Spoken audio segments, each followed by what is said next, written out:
Baik, Assalamualaikum warahmatullahi wabarakatuh. Waalaikumsalam warahmatullahi wabarakatuh. Iya, Alhamdulillah hadir lagi kita nih menemani teman-teman semua yang sepertinya sudah memulai aktivitas di hari Selasa ini. Bagaimana kabarnya nih? Semoga sehat selalu dan sukses untuk aktivitasnya hari ini. Amin. Baik, Mitra, kami sudah edisi, kalau kami hitung dari awal ini sudah edisi yang ke berapa ya? 3 ya. Edisi yang ketiga. Nah, kita sudah punya tema hari ini yang akan menjadi bahan diskusi kita atau bahan ngobrol kita. Ngobrol santai saja, santai Ngobrol banget. santai. Kalau yang punya kopi boleh sambil ngopi gitu kan. Ini hari Selasa kan ya, nggak saum nih ya mungkin. Jadi silahkan. Santai sekali nih sambil beraktivitas. Betul. Silahkan. Andi Umar menemani Pak Khairul Hakim hari ini dengan tema tentang talent mapping. Ini sudah part yang kedua atau bagian yang kedua. Bersyukur sekali nih untuk teman-teman yang kemarin sempat hadir mengikuti siarannya. Kalau yang tidak sempat ngikutin, jangan lupa Anda juga bisa kembali nonton yang bagian satunya di channel YouTube kami JIC TV ya. Silakan ditonton, dan kalau itu udah ditonton gitu kan, lanjut dengan tontonan yang sekarang, sepertinya lebih tambah nyambung lagi. Tapi kalau yang belum, insya Allah nanti di kesempatan selepas mengikuti siaran ini, teman-teman bisa melihat langsung dengan tayangan kami yang bagian pertamanya. Talent Mapping MBTI. Nah, Mitra JC hari ini mungkin fokus kita ke jenis kepribadian kali ya. Karena kayak Andi Umar dengan Pak Khairul aja kan berbeda ya. Betul. Benar nggak ya? Beda. Benar ya. Makin banyak Cuma orang. satu dimensi sih, perceiver sama Jadgert-nya aja gitu. Tuh. Nah itu nanti kita akan coba ngobrol bareng dengan Mitra JC yang sedang penasaran. Kenapa begitu pentingnya kita memahami kepribadian? Betul. Kalau kemarin kita bilang bagaimana karir kita, bagaimana kita dengan aktivitas kita, dengan pekerjaan kita sudah nyaman atau belum, ini yang sedang gejolaknya lagi tidak nyaman nih. Jangan-jangan antum teman-teman sedang tidak di situ kepribadiannya atau bakat, minat, habit. Betul. Gitu ya. Nah itu nanti Pak Khairul coba akan menggiring kita, memberikan sebuah jawaban bagi kita agar oh iya posisi kita ternyata di sini nih, dan pekerjaan yang tepat kayaknya ini nih gitu. Terus bagi para ayah dan bunda pun sama demikian, yang masih ingin berjuang memahami bakat, minat, dan anak-anak kita yang sedang lucu-lucunya nih, pas juga bersama kami sampai kurang lebih 60 menit ke depan bersama dengan Pak Khairul. Baik, kita akan sapa dulu Pak Khairul. Tadi kita pengantarnya terlalu panjang ya. Assalamualaikum Pak Khairul. Waalaikumsalam warahmatullahi wabarakatuh. Assalamualaikum Mitra JIC.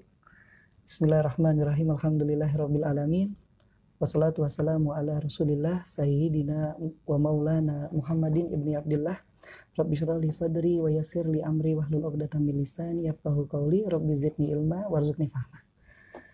Ya, gimana Pak Andi Umar? Siap, Pak Khairul. Janji kita kan tadi kita ingin lanjutin materi yang kedua terkait MBTI, karir, peta karir melalui MBTI di bagian kedua.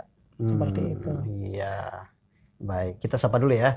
Nanti teman-teman mengikuti kami bisa melalui di FM 107.7 atau juga live Facebook kita di Radio JIC. Silakan segera bergabung bersama kami untuk acara yang sekarang. Nah, kini saatnya mungkin Pak Khairul kita akan segera buka langsung dan nanti kita coba akan menyapa Mitra JIC.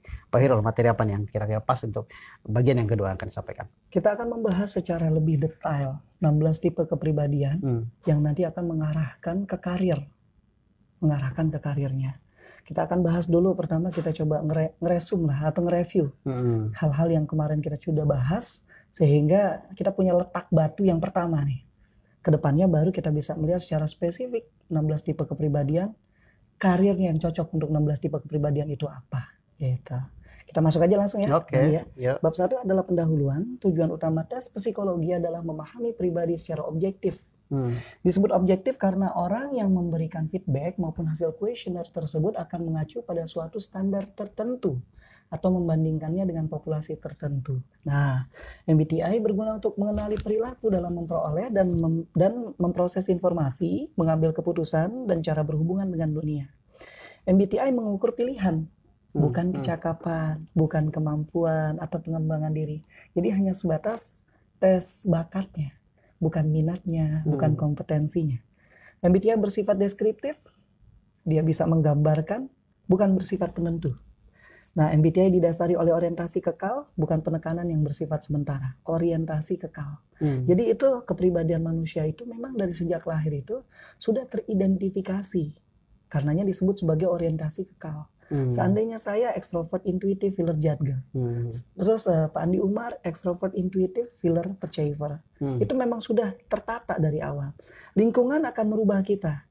Tapi letak awal orientasi kekalnya ini, ya, letak awal kepribadian kita ini akan terus mewarnai perjalanan hidup kita. Begitu ya. Dan itu anugerah ya? Anugerah dari Allah Subhanahu wa Ta'ala. Kita walaupun berontak kayaknya asik tuh dengan yang tipenya antum disampaikan. Tapi ternyata saya tidak di situ. Berarti harus menikmati dengan yang menikmati dengan kondisi yang ada. Kenapa? Kita nggak boleh munafik, gitu kan? Dan kita harus mensyukuri. Kenapa saya katakan tidak boleh munafik? Terkadang orang dengan berbagai berbagai kegiatannya, gitu kan? Berbagai kegiatannya dia harus tampil beda. Yang sekaligus dia tidak bisa jujur terhadap diri sendiri. Akhirnya kinerjanya menurun, ya kan? Terus habis itu tingkat stresnya tinggi, ya kan? Seorang yang suka ngomong kayak kita berdua, ini orang tukang ngomong nih. Terus kita masuk sama suatu kegiatan di mana kita harus nggak ketemu sama orang.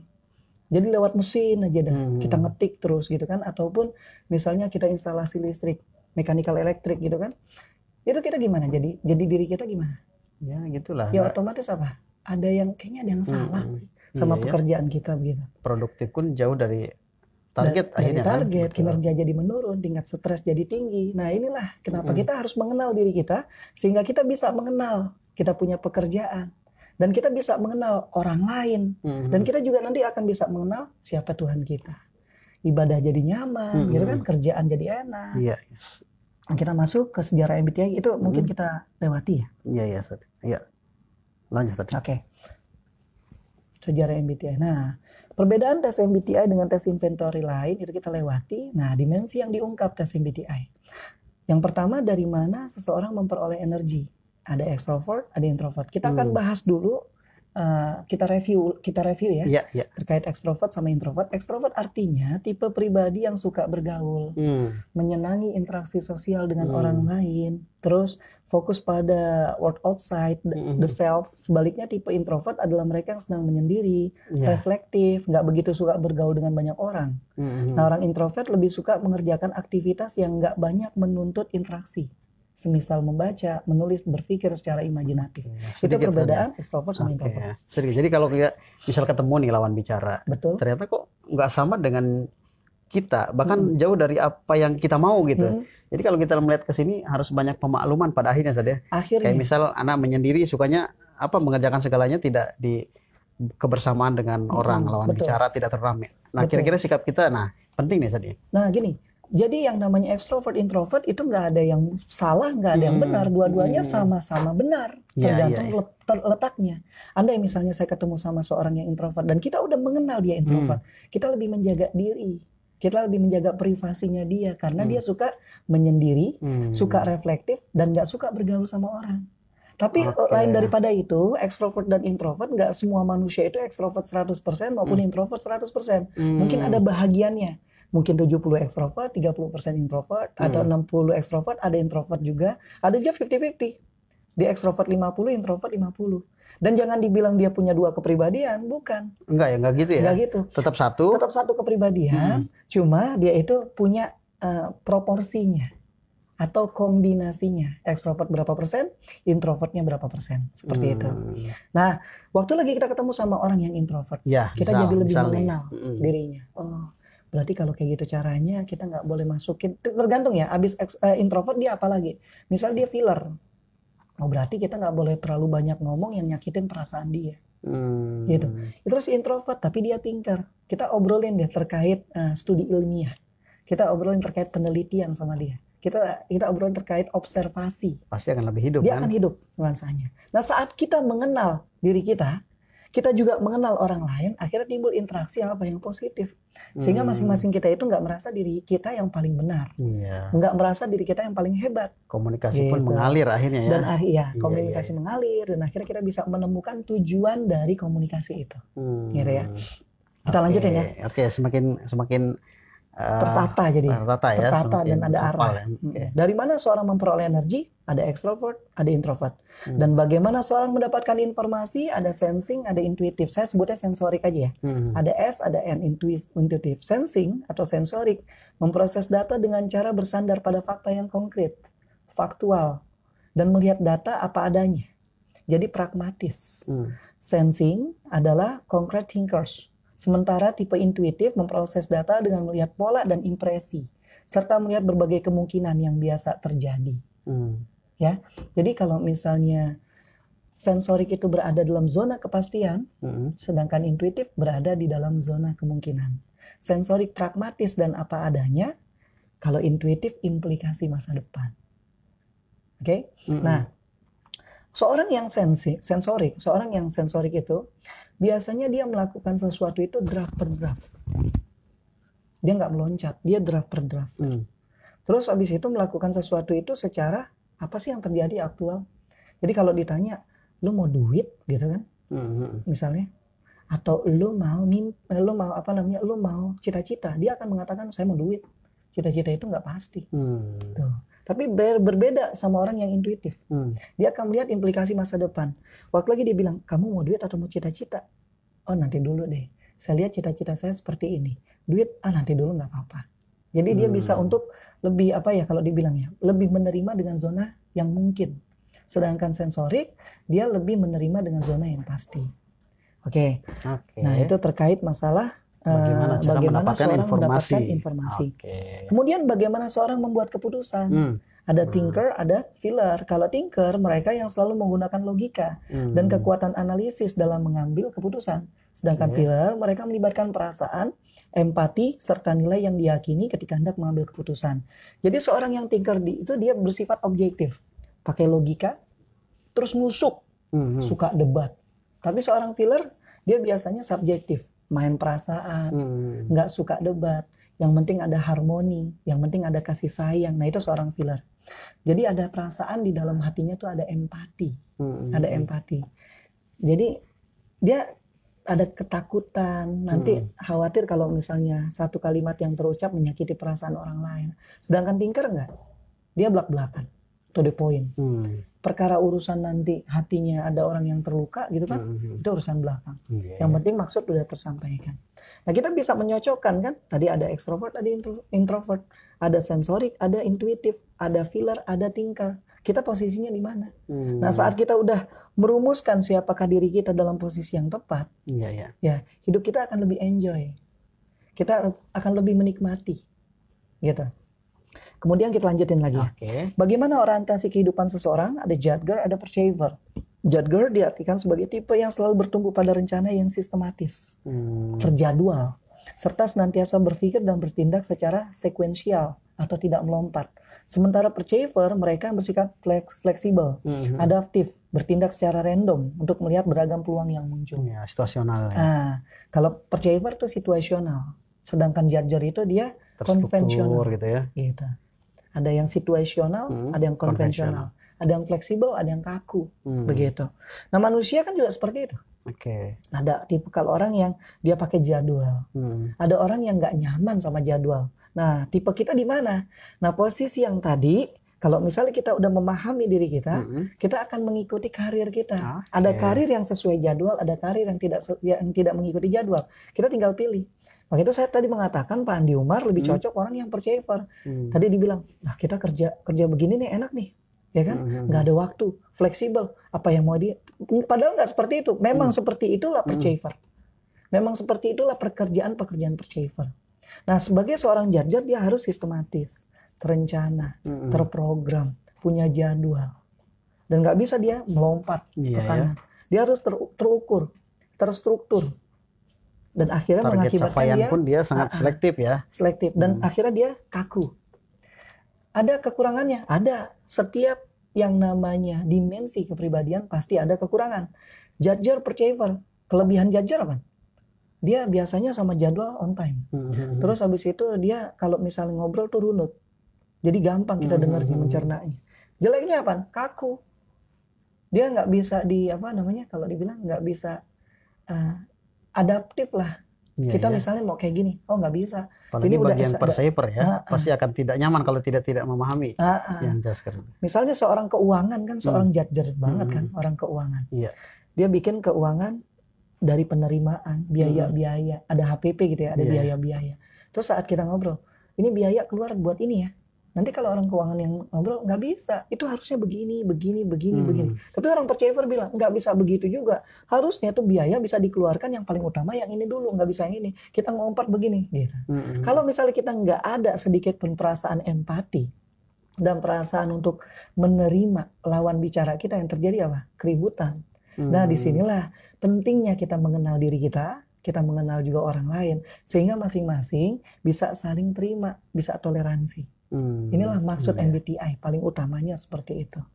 Oke, ada pertanyaan terkait dimensi? Iya, pastinya akan banyak nih sebenarnya Mitra JC.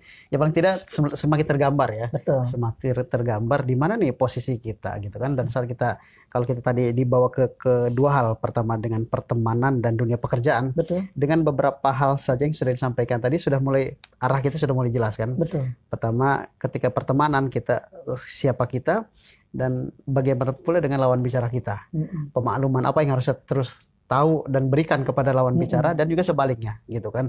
Nah ini Mitra JC mungkin hal baru yang harus kita temukan gitu, agar ke depan kita semakin baik lagi dalam banyak hal gitu kan. Amin. Baik, kita lanjutkan lagi sementara. Nah, kita masuk ke interpretasi tes MBTI. Kemarin kita sudah mengelompokkan menjadi 16 tipe kepribadian. Sekarang kita langsung menerjemahkan, menginterpretasikan masing-masing unitnya, tipe, masing-masing tipe.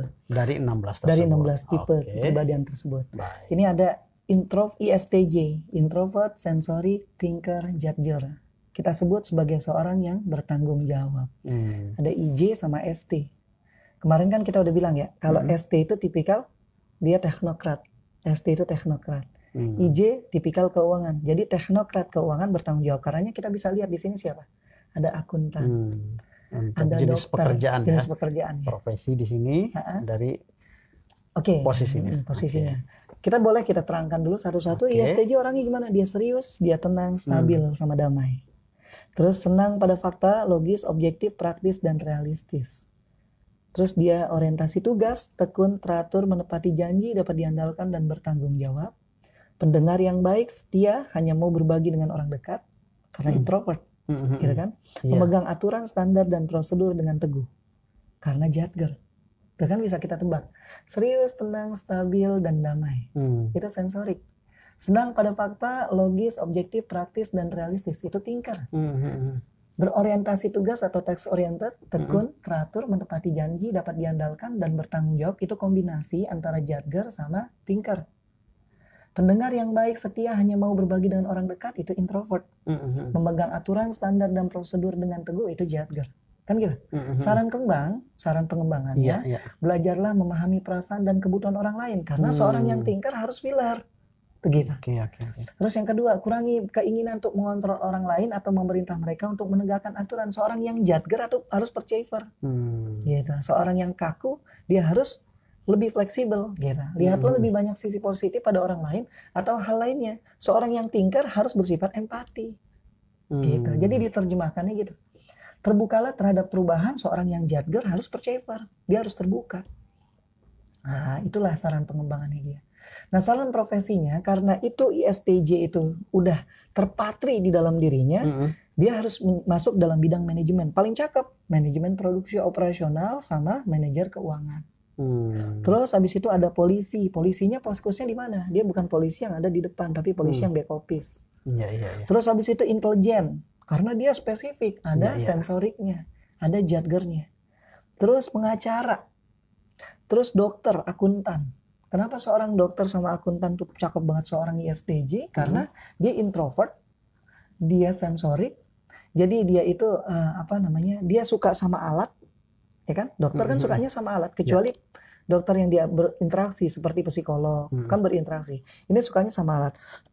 Dokter, terus dia sensorik, dia satu persatu, dia fokus titiknya. Terus dia thinker. Wah, nggak bisa nih kalau misalnya saya ambil nih di dalamnya.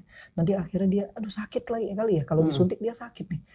Jadi nggak ada main tedeng aling-aling, langsung suntik aja. Nah, terus jadger dia terstruktur, tertata. Nah, akuntan juga sama kan seperti itu. Programmer atau yang berhubungan dengan IT, sistem analis, pemimpin militer. Pemimpin militer lebih fokus di mana? Kalau ISTJ, dia bukan ada di garda depan, tapi dia ada di garda belakang yang nanti memberikan dorongan. Begitu. Ada pertanyaan terkait ISTJ? Oke.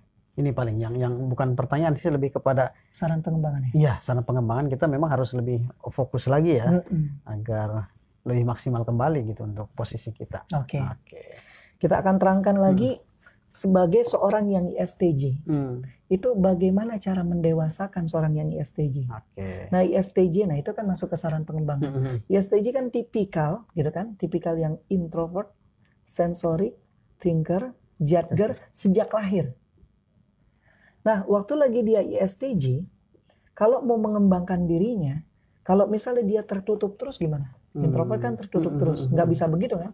Karenanya kita harus bisa memberikan dia suatu acuan atau suatu saran pengembangan. Kamu harus terbuka, gitu. Karena yang paling bagus itu sebenarnya adalah orang yang bisa menempatkan sesuatu pada tempatnya, bahkan menempatkan tipe kepribadian pada tempatnya. Bagi seorang ISTJ, kalau dia masuk ke ENFP, tipikal Pak Andi Umar nih. ISTJ itu tipikal yang terbalik dari Pak Andi Umar. Karena Pak Andi Umar extrovert, intuitive, healer, judger. Beda semua kan? Extrovert, ENFP. Healer, perceiver. Berarti beda banget kan? Nah, ini tipikal yang paling berkebalikan sama Pak Andi Umar. Coba saya bilang begini. Serius, tenang, stabil, damai. Gimana nih? Bang Bobi nih yang paling tahu banget ya. Pak Andi Umar begini serius. Bener nggak sih? Serius apa enggak? Senang pada fakta, logis, objektif, praktis, dan realistis. Apa senang pada opini? Gimana Bang Bobi? Ya kan? Terus habis itu? Ya, terus?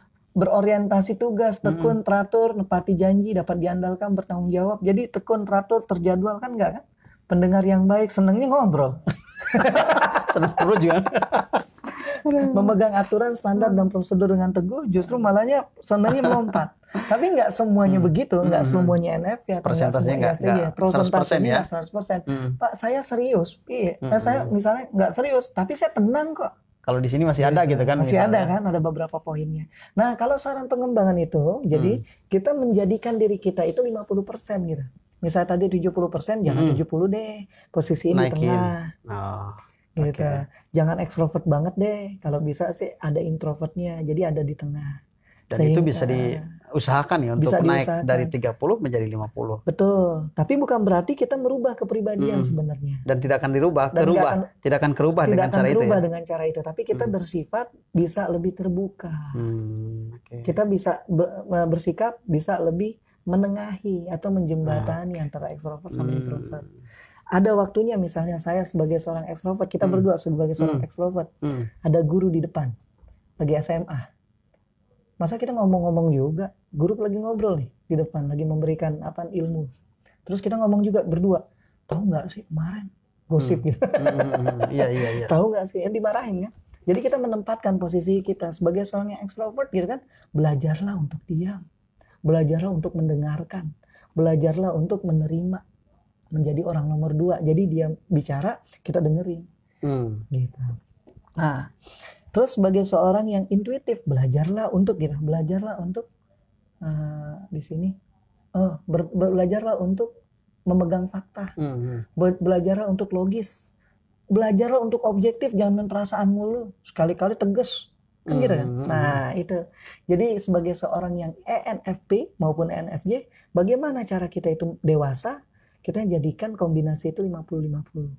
Atau terkadang ada sisi lain di balik kepribadian kita yang mau dikasih makan. Gitu. Sebagai seorang ekstrovert, ada introvert yang mau dikasih makan. Ada kepribadian introvertnya yang yang punya hak untuk timbul kan? Nah ini maksudnya. Ada pertanyaan lagi?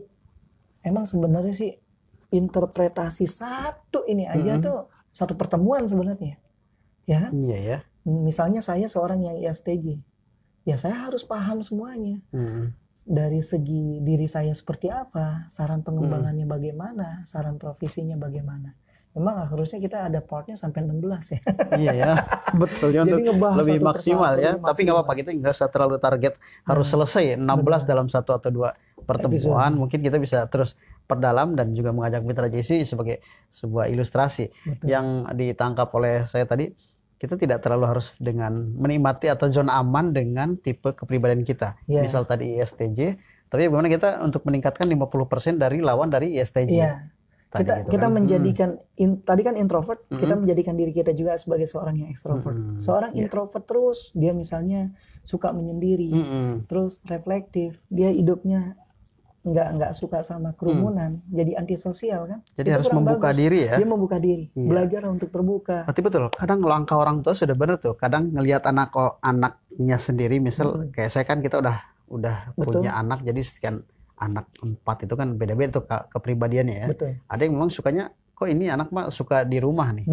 Jadi bagi para ayah dan bunda nih Pak Khairul, sudah tepat nih ketika mengingatkan anaknya untuk sesekali mungkin bergaul dengan dunia luar. Betul. Dengan banyak ragam tipe kepribadian gitu kan, agar tadi meningkatkan menjadi 50%. Mungkin yang tadinya 70-30 setidaknya. Betul. Gimana tuh? Jadi sebenarnya bukan meningkatkan ke 50% lebih tepatnya. Belajar untuk ada yang namanya tipe kepribadian yang berbeda dari kita yang ada di dalam diri kita itu yang harus dimunculkan juga. Terangkat ya. Nah, kalau 50-50 akhirnya kita ekstrovertnya 50, introvert 50, jadi kita orangnya tuh seimbang mulu kan. Jadi kayak 50 semua, kayak nggak ada ciri khas. Oh iya. Nah, jadi yang tepat adalah kalau untuk saran-saran pengembangan, kita ekstrovert, kita suka ngobrol, cobalah untuk introvert itu dikeluarkan. Sehingga saat nanti ada suatu posisi yang mengharuskan kita menjadi introvert atau diem, tidak kaget ya. Kita nggak kaget dan siap menerima. Betul. Gitu kan. Sebagai seorang yang penyendiri, dia ada suatu posisi di mana dia harus ada tamu yang datang, dia harus terbuka. Nggak bisa tutup pintu, ada tamu serem nih begitu kan. Nah, sebagai seorang yang perasa, dia harus melakukan sesuatu secara objektif. Jadi nggak mesti dia perasaan terus. Kalau perasaan, nih ada yang tukang bunuh nih, ada yang pembunuh ya kan, dia ada korban. Terus sudah selesai ada persidangan sebagai seorang hakim, ini harus dibunuh karena udah sesuai kan nama deliknya kan, diputusin hukuman mati, nggak berani jadi seumur hidup. Iya. Akhirnya dia karena main perasaan, ada orang yang dirugikan, siapa korbannya, begitu. Banyak sebenarnya hal-hal yang dalam tanda kutip mesti kita ubah sehingga kita bisa menempatkan posisi kepribadian kita sesuai dengan tempat yang tepat, di waktu yang tepat, dan orang yang tepat, gitu. Oke. Sebentar Pak Khairul, kita juga ingin tambah lagi kan? Boleh. Ingin tambah lagi terutama dengan Mitra JC semua nih yang sedang bergabung bersama kami. Boleh. Kalau Mitra sudah mulai terarah di mana posisinya begitu kan. Sementara kalau kita balikan ke ini gitu kan, ke profesi-profesi yang ada sebagai sebuah saran dari tipe kita yang ada di atas ini. Nah, apa yang harus kita dongkrak terlebih dulu nih? Yang pertama. Nah, kalau kita udah paham terkait kita punya pribadi atau kita sebutnya bakat kita, yang pertama dongkrak tuh minat atau enggak kita sama bakat itu. Sama identifikasinya ya, identifikasi. Pertama misalnya gini, dari bidang manajemen, polisi, intelijen, hakim, pengacara, dokter, akuntan, itu yang paling diminati kita tuh seperti apa? Dominannya gitu. Dominan. Minat itu ada 3 nantinya. Ada minat yang nanti masukan dari diri sendiri, minat yang dia itu minta pendapat dari diri sendiri, minat tapi pendapat diri sendiri. Misalnya minat saya itu ngajar. Pendapat diri saya, bagus kamu ngajar karena kamu punya modal ngajar, gitu kan? Terus minat yang nanti orang tua tuh berminat kita seperti apa? Kita itu menjadi apa? Orang tua juga harus kita bahan nimbang, karena orang tua lebih tahu dalam tanda kutip beliau itu lebih dewasa dari kita. Tapi faktor luar, bukan faktor dari dalam diri kita ya. Minat itu kan memang dari dalam diri, tapi kita harus bisa nimbang juga minat orang tua kita kayak gimana. Terus minat apalagi minat kebutuhan. Kebutuhan siapa? Kebutuhan masyarakat terhadap diri kita atau kebutuhan sebuah negara kepada diri kita. Pun juga harus dipertimbangkan ya. Harus dipertimbangkan. Sehingga seandainya minat diri kita sebagai seorang dokter, orang tua nyuruhnya akuntan. Terus habis itu negara kita misalnya menyuruh kita programmer.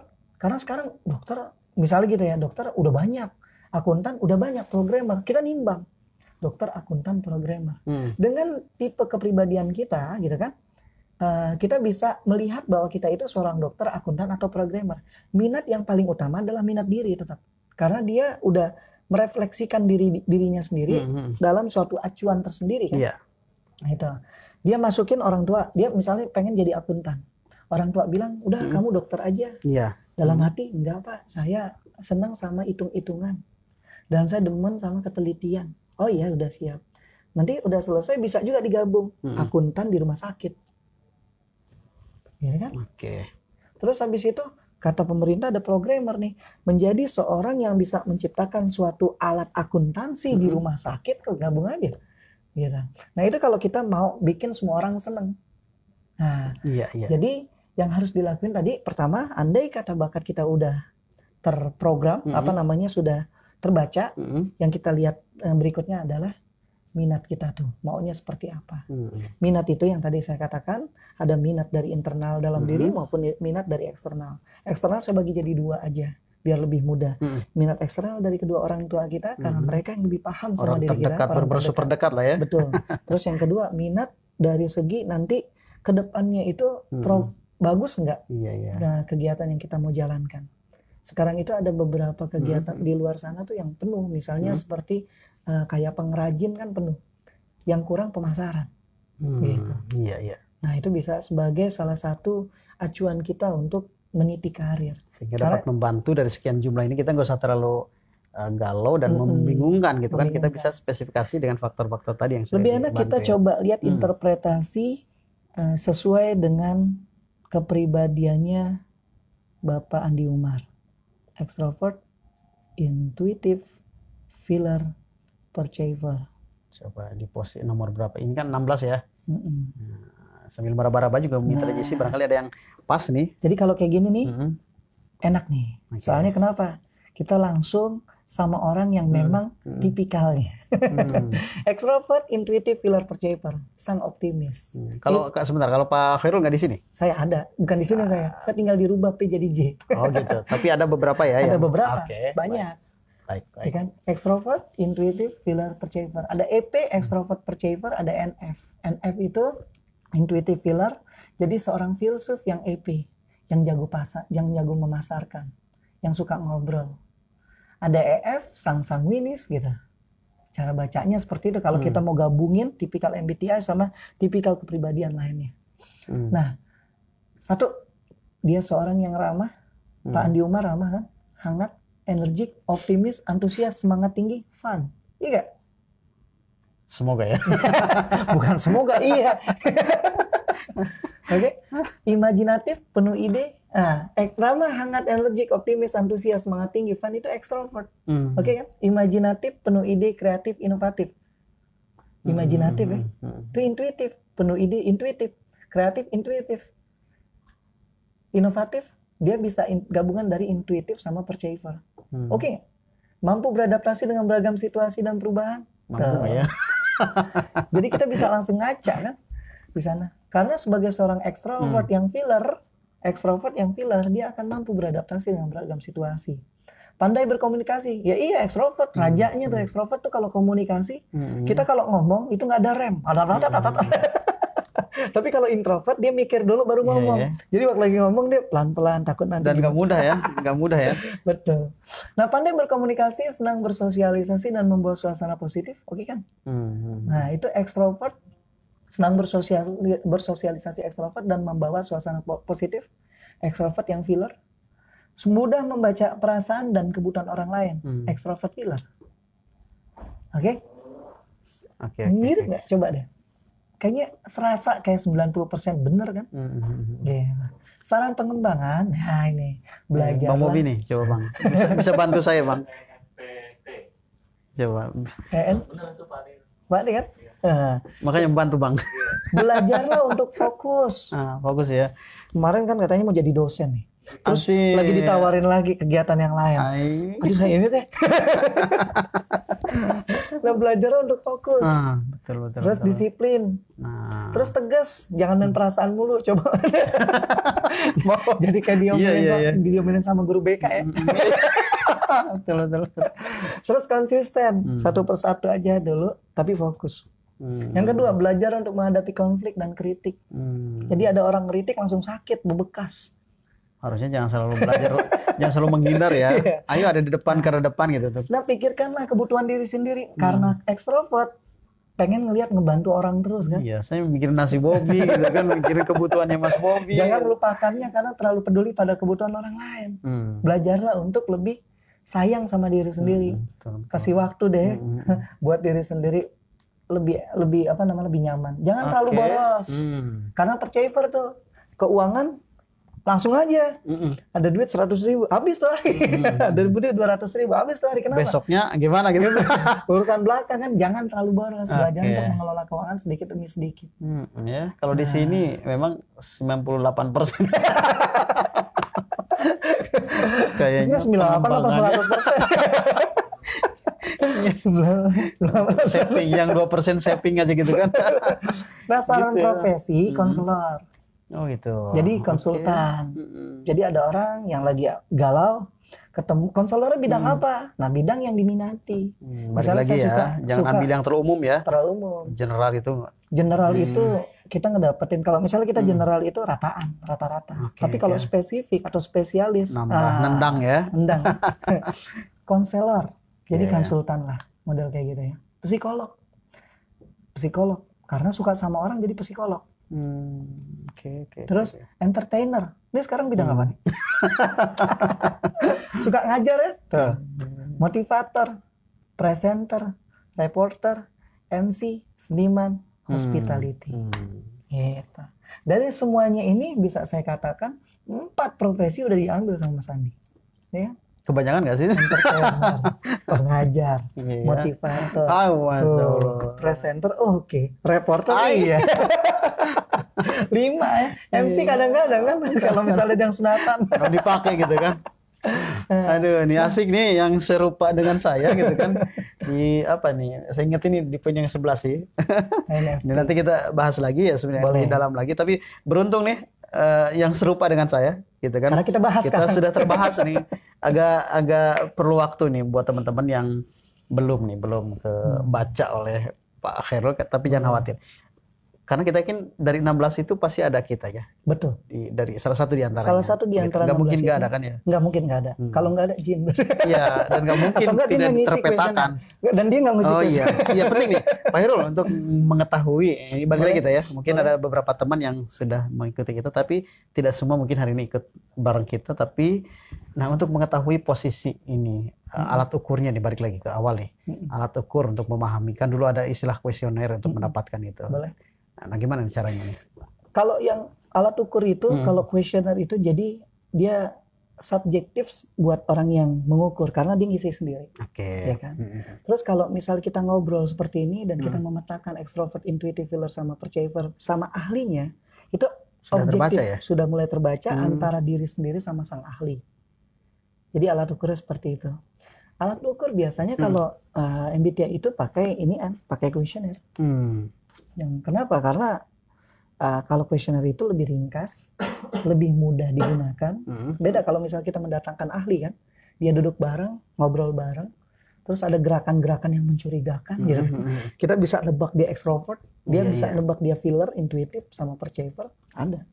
Nah dengan itu toolsnya itu bisa kelihatan. Namun kita balik lagi, alat ukur yang paling tergantung alat ukur yang mudah, ya kuesioner. Kita pakai kuesioner. Akurasinya antara ngobrol, tapi buat ahli kan beda kan sih ya? Kalau kuesioner itu kadang kita nggak jujur sama diri. Misalnya, profesi keuangan. Dia mengharuskan orang yang teliti. Akhirnya ditulis, apakah kamu teliti? Iya. Padahal kita nggak teliti. Karena kita pengen ngincer posisi keuangan, diubah. Akurasinya nggak 100% untuk karena subjektif. Terus kita ngincer, ada yang kita incer. Kecuali kalau misalnya blank. Nah saat blank, apakah kamu teliti?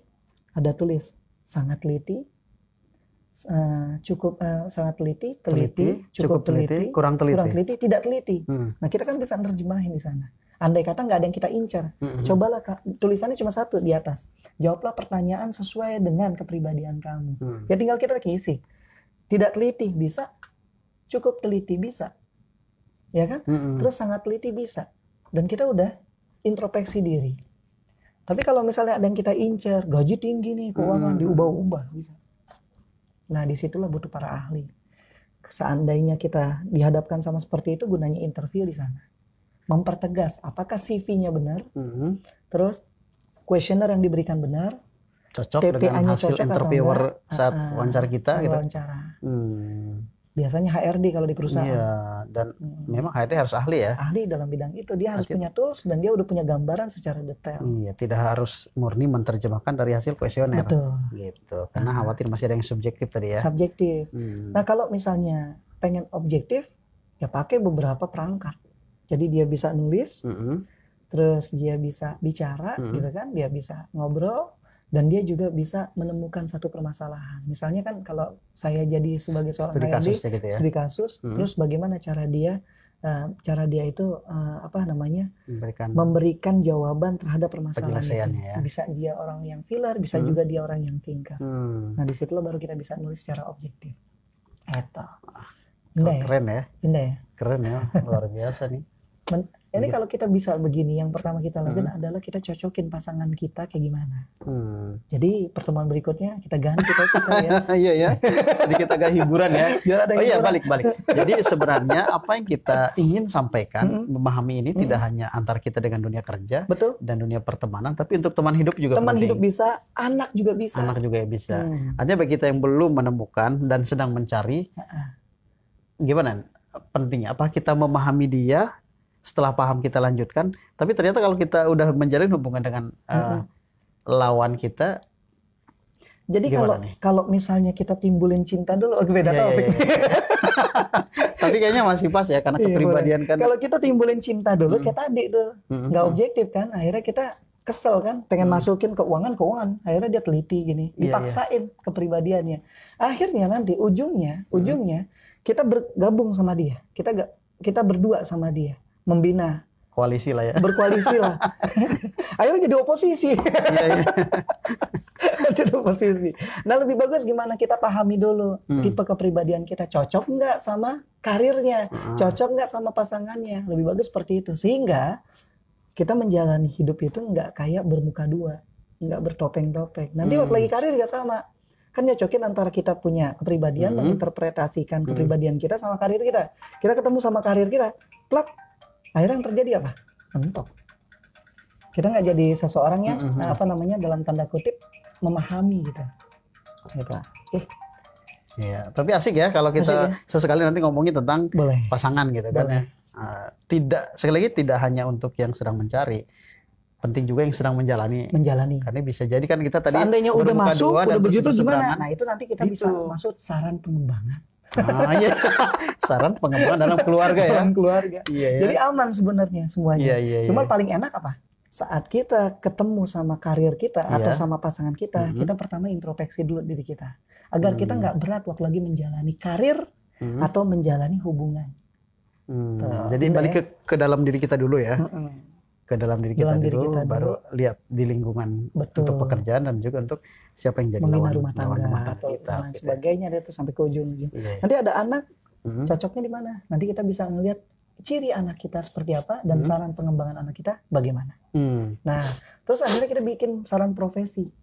Sehingga anak kita itu terkontrol dari sejak dini. Penting nih. Banget. Wah, Khairul. Terus mereka bisa bicara sebenarnya. Yang terpenting itu, terkadang begini, ada orang lulus SMA, ada orang juga lulus S1, dia nggak tahu siapa dirinya, dia bingung. Bahkan ada yang dia lulus S3, dia nggak tahu, sebenarnya saya salah langkah ini. Tuh, kan? Padahal sudah sekian pendidikan ya, jenjang yang dilewati ya. Betul. Nah, seandainya kita bisa melihat diri kita dari awal, dari SMA kita udah nebak diri kita seperti apa, dan kita udah memahami diri kita seperti apa. Di S1 juga kita udah tahu jurusan kita, S2-nya nyaman, S3-nya nyaman, dia masuk dunia kerja, jadi seseorang yang diakui akhirnya. Dia jadi expert di bidangnya. Begitu. Enak sih sebenarnya nanti pertemuan berikutnya love tipe nih. Iya ya. Jadi nggak stres dulu. Saya akan minta Bang Bobby khusus yang akan memandu jalannya untuk love tipe ini ya. Boleh. Akan ngalirnya lebih ini, apa namanya? Wah, luar biasa nih. Ingin berlama-lama tapi Mitra JC kita sudah di penghujung nih. Dr. Khairul. Luar biasa nih perbincangan kita hari ini. Belum semua lagi-lagi, tapi ini artinya peluang untuk terus bersama kita terus tinggi gitu kan ya. Biarlah kita nggak mencapai target dari 16 gitu, tapi setidaknya beberapa poin ini pun rasanya mengantarkan mitra, kesungguhan mitra untuk terus bersama kami. Pak Khairul sebelum pamit apa nih catatan akhir dari yang kita kupas hari ini? Oh, tadi enak tuh yang lagi ngobrolin keuangan. Ya, coba. Jadilah diri sendiri. Bersifatlah untuk lebih memahami dan menerima diri sendiri. Sehingga saat kita menjalani kehidupan kita ke depan, kita nggak punya yang namanya topeng diri sendiri. Kalau kita lebih memahami diri kita sendiri, mengenal diri kita sendiri, kita menjalani secara enjoy, tingkat stres jadi hilang, kinerja pun akan meningkat. Gitu. Itu aja dari saya. Terlalu sedikit ya. Biasanya banyak ya. Closing terlalu sedikit. Tapi biasanya justru yang sedikit itu yang bikin penasaran. Ya Mitra JC ya. Mitra Andi Umar sangat mengajak kembali nih Mitra bergabung kembali di pertemuan kita di depan ya. Insya Allah kita masih panjang. Semoga Allah jaga sehat kita. Amin. Semoga kita semakin cinta dengan tantangan kita ke depan. Walau mungkin tadi karena kita belum memahami tipe kepribadian kita. Coba bertahan dulu sebelum Anda mendapatkan materi-materi ke depan dari Pak Khairul gitu ya. Semoga semakin terjawab, semakin cinta dengan pekerjaan, dedikasi semakin bertambah, kinerja semakin luar biasa begitu. Insya Allah Mitra JC, terima kasih nih yang sudah bersama kami sampai di penghujung saat ini. Insya Allah Selasa depan semoga ya. Amin. Karena Pak Khairulnya cukup sibuk nih. Saya harus lihat lagi jadwal beliau ya. Semoga mitra beliau bisa menyisihkan jadwal-jadwal lain untuk kita bersama tentunya. Pak Khairul, terima kasih juga nih. Terima kasih kembali yang sudah Pak Andi Umar sama Mitra JIC semuanya. Iya ya. Masih pengen bicara nih. Keberkahan selalu menyertai. Amin ya Allah. Baik, kami pamit dengan Pak Khairul dan juga Bang Bobi. Insya Allah akan segera bersama kita juga. Wassalamualaikum warahmatullahi wabarakatuh. Waalaikumsalam warahmatullahi wabarakatuh.